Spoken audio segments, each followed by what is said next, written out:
Morning all of you. आप सभी BCA final year के स्टूडेंट हैं और हम एक लंबे अंतराल के बाद एक दूसरे से रूबरू हो रहे हैं। स्टूडेंट्स, जैसा कि मार्च महीने से ही भारत के अंदर कोरोना कोविड-19 जैसी महामारी से हम स्ट्रगल कर रहे हैं और उसी स्ट्रगल के तहत जो हमारा इंटरेक्शन क्लासरूम में होता था वो इंटरेक्शन हम ऑनलाइन करेंगे। और उसी इंटरेक्शन के तहत मेरा ये पहला वीडियो तो BCA फाइनल ईयर स्टूडेंट्स के लिए है। और फाइनल ईयर के अंदर मेरा जो विषय है वह है Java programming. Students, first year second year तक आपने C और C++ लैंग्वेज को पढ़ा है। C language basically procedure oriented programming language है, जिसमें प्रोग्राम जो है वो छोटी छोटी लॉजिकल इकाई में बटा हुआ होता है। दीज आर कॉल्ड प्रोसीजर और फंक्शंस। हम थोड़ा सा एडवांस आते हैं सेकेंड ईयर की तरफ, तब सेकेंड ईयर के अंदर हमने C++ को पढ़ा। तो हमें आपने ये डिस्कस किया होगा कि C++ is an object oriented programming structure, लेकिन उस समय हमने डिस्कस किया था कि C++ is a extended version of C language. तो जो C लैंग्वेज के फीचर्स है, इट मीन्स जो प्रोसीजर ओरिएंटेड अप्रोच जो है वो C लैंग्वेज की, वो सारी अप्रोच C++ में अवेलेबल है। C++ प्लेटफॉर्म पर या C++ प्रोग्रामिंग में हम वो सारी चीजें कर सकते हैं। C++ में एडिशनल फीचर्स जो आया था वो आया था ऑब्जेक्ट ओरिएंटेड प्रोग्रामिंग स्ट्रक्चर। तब हमने कहा था कि भाई C++ basically UPS based programming language है, जिसे हम ट्रू ऑब्जेक्ट ओरिएंटेड प्रोग्रामिंग नहीं कह सकते। स्टूडेंट्स, आज आपके फाइनल ईयर क्लास के अंदर जो आपका विषय, जो प्रोग्रामिंग लैंग्वेज हम डिस्कस करेंगे, जिस पर हम प्रोग्राम्स बनाएंगे, हम लैब में प्रैक्टिस करेंगे, जिस पर हम डेवलपमेंट करेंगे, वो जावा प्रोग्रामिंग है। जावा प्रोग्रामिंग को हम ये कह सकते हैं कि it is a true object oriented programming. जहां पे हम C++ को कह रहे थे कि C++ एक ऑब्जेक्ट बेस्ड प्रोग्रामिंग लैंग्वेज है, वहां पर जावा जो है वह ट्रू ऑब्जेक्ट ओरिएंटेड प्रोग्रामिंग है। It means without class we can not do anything, even one line code भी हम उसके अंदर राइट नहीं कर सकते। एक कोड का एक लाइन भी हम जो है बिना क्लास के जावा के अंदर हम नहीं बना सकते। तो जावा को हम totally true object oriented programming language कहेंगे। तो जो हम आज इस लैंग्वेज को पढ़ना शुरू कर रहे हैं, तो आप सबको ये पता होना चाहिए कि जो आप जावा पढ़ रहे हो वो जावा एक true object oriented programming language है। अगर हम जावा को स्टार्ट करेंगे तो सबसे पहले जावा के बारे में हमें कुछ बेसिक हिस्ट्री हम थोड़ा सा डिस्कस कर लेते हैं क्लास के अंदर।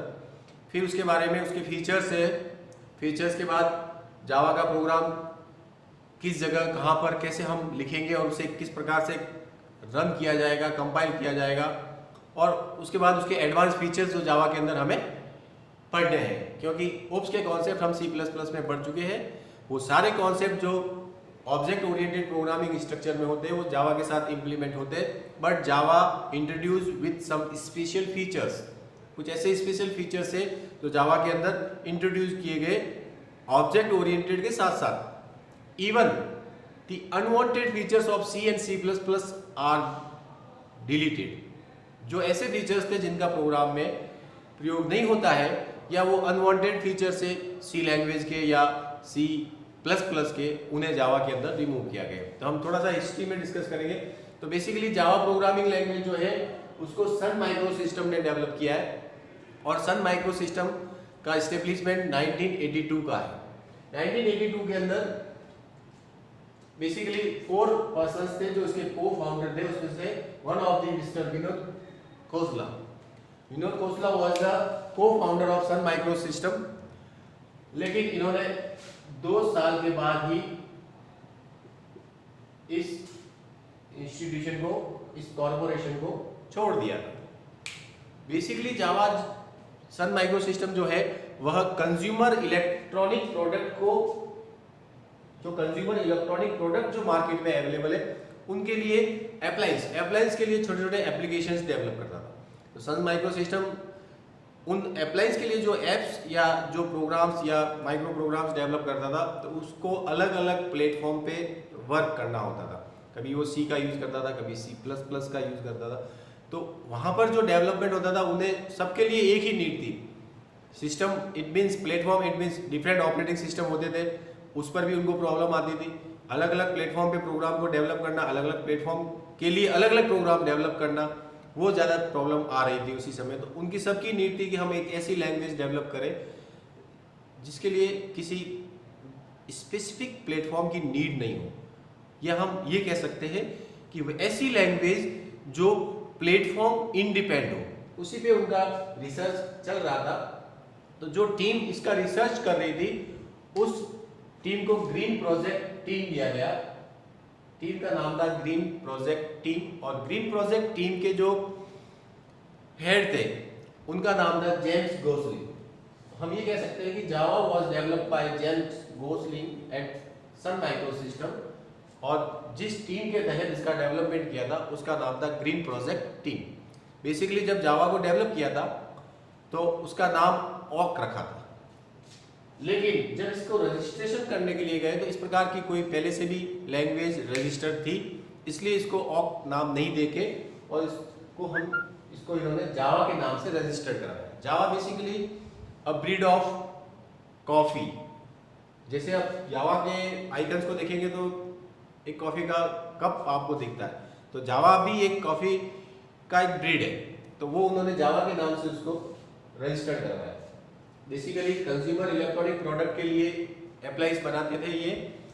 जैसे ही जावा के अंदर और डेवलपमेंट हुआ, इसे प्लेटफॉर्म इंडिपेंडेंट लैंग्वेज के रूप में इंट्रोड्यूस किया गया। नाउ दैट जावा वर्सेटाइल काम में आने लगी, सब जगह उसका प्रयोग होने लगा। इवन इंटरनेट कंप्यूटिंग के अंदर उसका सर्वाधिक उपयोग होने लगा। आप सभी को पता होगा, on January 27, 2010 Sun micro System was acquired by Oracle Corporation. तो सन माइक्रो सिस्टम को 2010 में ओरेकल ने एक्वायर कर दिया था। अब अगर अपन जावा की बात करें, जावा कहाँ होता है, इट मींस प्रेजेंट टाइम में जावा का किस जगह जावा का उपयोग होता है। तो जावा को हम मोबाइल में उपयोग करते हैं, मोबाइल एप्लीकेशन जो आपके हैं वो जावा में डेवलप होते हैं। क्लाइंट मशीन पर भी जावा काम में आता है, as well as server machine में। हम एम्बेडेड डिवाइस पर जावा का प्रयोग कर सकते हैं। हम स्मार्टफोन्स के एप्लीकेशन जो होते हैं वो जावा में डेवलप होते हैं। इवन क्लाउड्स में भी जावा के एप्लीकेशंस का प्रयोग किया जाता है। या it share the same basic features of the language and library package. Java के अंदर वो सारे फीचर्स हैं जो अदर लैंग्वेज में होते हैं। हर प्रोग्रामिंग लैंग्वेज की अपनी एक लाइब्रेरी होती है। जैसे सपोज C एंड C++, आपको हेडर फाइल्स के रूप में इनकी लाइब्रेरी अवेलेबल होती है, और हेडर फाइल्स में आपको फंक्शंस, प्रोसीजर या मेथड्स जिनको अपन कहते हैं वो आपको अवेलेबल होते हैं। उन मेथड्स का आप प्रयोग करते हो तो वो C या C++ की लाइब्रेरी है। जावा की लाइब्रेरी जो है, Java library are organise in the form of the package के फॉर्म में जावा की लाइब्रेरी जो है वो ऑर्गेनाइज होती है।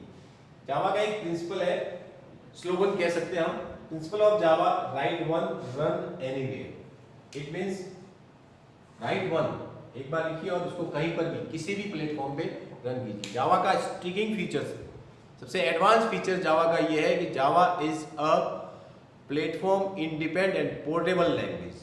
प्लेटफॉर्म इंडिपेंडेंट का मतलब होता है, मीनिंग्स हम अपने सिस्टम पे जब भी वर्क करते हैं तो हमें एक प्लेटफॉर्म पहले से ही मिला होता है, उसे हम ऑपरेटिंग सिस्टम कहते हैं। There are various type of operating system, Windows operating system, Linux operating system, DOS operating systems. तो जहाँ जहाँ अलग अलग ऑपरेटिंग सिस्टम होता है वहाँ प्लेटफॉर्म चेंज हो जाता है। हम भी सपोज हम इस मशीन पे विंडो पे काम कर रहे हैं, कभी हम लाइनक्स पे काम करेंगे। तो जावा इस प्रकार की लैंग्वेज है कि उसको किसी भी ऑपरेटिंग सिस्टम पर हम डेवलप करके और रन कर सकते हैं। It means it is platform independent, it not needed specific platform for develop and running application. ये एक प्लेटफॉर्म इंडिपेंडेंट लैंग्वेज है। पैकेज एंड क्लासेस, जैसा कि मैंने अभी बताया कि जावा की जो लाइब्रेरी होती है वो लाइब्रेरी पैकेज के फॉर्म में होती है, organise in the form of package, और पैकेज के अंदर क्लासेस होती है। क्योंकि जावा एक true object oriented programming language है और उसमें हम डायरेक्टली, अगर वो true object oriented programming language है तो आप सभी को पता होगा कि हमने C++ के अंदर पढ़ा होगा कि क्लास के अंदर जो मेथड्स और वेरिएबल्स डिक्लेयर होते हैं हम उन्हें डायरेक्टली एक्सेस नहीं कर सकते। उन्हें एक्सेस करने के लिए हमें क्लास का ऑब्जेक्ट बनाना होता है। उस क्लास के ऑब्जेक्ट से हम क्लास के मेंबर्स को एक्सेस कर सकते हैं। अब अगर Java true object oriented programming language है तो फ्रीली वहां पर आपको मेथड नहीं मिलेंगे। Method are available in the form of class. तो पैकेज जो है वो क्लासिफाइड अपने फंक्शनल के अकॉर्डिंग पैकेज होते हैं और उन फंक्शनल के अकॉर्डिंग जावा के अंदर, जावा लाइब्रेरी के अंदर बहुत सारे पैकेजेस बने हुए हैं और उन पैकेज के अंदर पर्टिकुलर क्लासेस है और क्लासेस के अंदर आपको मेथड्स और वेरिएबल्स और मेथड्स मिल जाते हैं या कांस्टेंट्स जो उसमें डिफाइन किए हुए हैं वो मिल जाते हैं। अब हमें जब हमें हमारे प्रोग्राम में इस लाइब्रेरी का प्रयोग करना है तब हम उस पैकेज को इंपोर्ट करेंगे। पैकेज इंपोर्ट होती है वो क्लास आपसे अटैच हो जाएगी। अगर किसी प्रोग्राम की क्लास आपसे अटैच है और क्लास के मेंबर को हमें एक्सेस करना है तो हमें अपने प्रोग्राम के अंदर या तो हम उस क्लास को अपनी क्लास के साथ इनहेरिट करके और उसके मेंबर को एक्सेस कर सकते हैं या हम उस क्लास को इनिशिएट करके, इट मीन्स उसका ऑब्जेक्ट डिक्लेयर करके और फिर उसके मेंबर को हमारे प्रोग्राम के अंदर या हमारी क्लास के अंदर प्रयोग कर सकते हैं। इस प्रकार पैकेज और क्लासेस की फॉर्म में ही जावा की लाइब्रेरी ऑर्गेनाइज होती है। Package are various package, it means we can say that classes are grouped in the functionality. Class अपने फंक्शन के अकॉर्डिंग बहुत सारी क्लासेस ग्रुप होती है और सिंगल ग्रुप को हम क्या कहेंगे, पैकेज कहेंगे। ऐसे जावा के बहुत सारे एडिशंस मार्केट में अवेलेबल है जो अलग अलग फील्ड्स की अलग अलग, जैसे मोबाइल डेवलपमेंट के लिए जावा एमी का प्रयोग होता है, एंड्रॉइड के लिए नहीं है, मोबाइल एप्लीकेशन एंड्रॉइड के लिए अलग आता है। इसी तरीके से स्टैंडर्ड डेवलपमेंट के लिए अलग एडिशंस आता है। इस प्रकार जावा के बहुत सारे एडिशंस अवेलेबल है। मैंने यहाँ कुछ एडिशंस लिखे जैसे Java SE standard edition, Java enterprises edition, Java micro edition जो मोबाइल के लिए काम में आता है। बेसिक जो कोर जावा हम पढ़ने जा रहे हैं, हम जो पढ़ेंगे वो कोर जावा का जो पार्ट है वो है कोर जावा, और कोर जावा का जो पार्ट है वो हमें मिलेगा स्टैंडर्ड एडिशन के अंदर। जावा का जो फर्स्ट एडिशन मार्केट में लॉन्च किया था, बेसिकली कमर्शियल लॉन्च जिसको कहते हैं हम, वो 1996 में किया था। और ये सारी चीजें हम बेसिक जावा के बारे में डिस्कस करेंगे।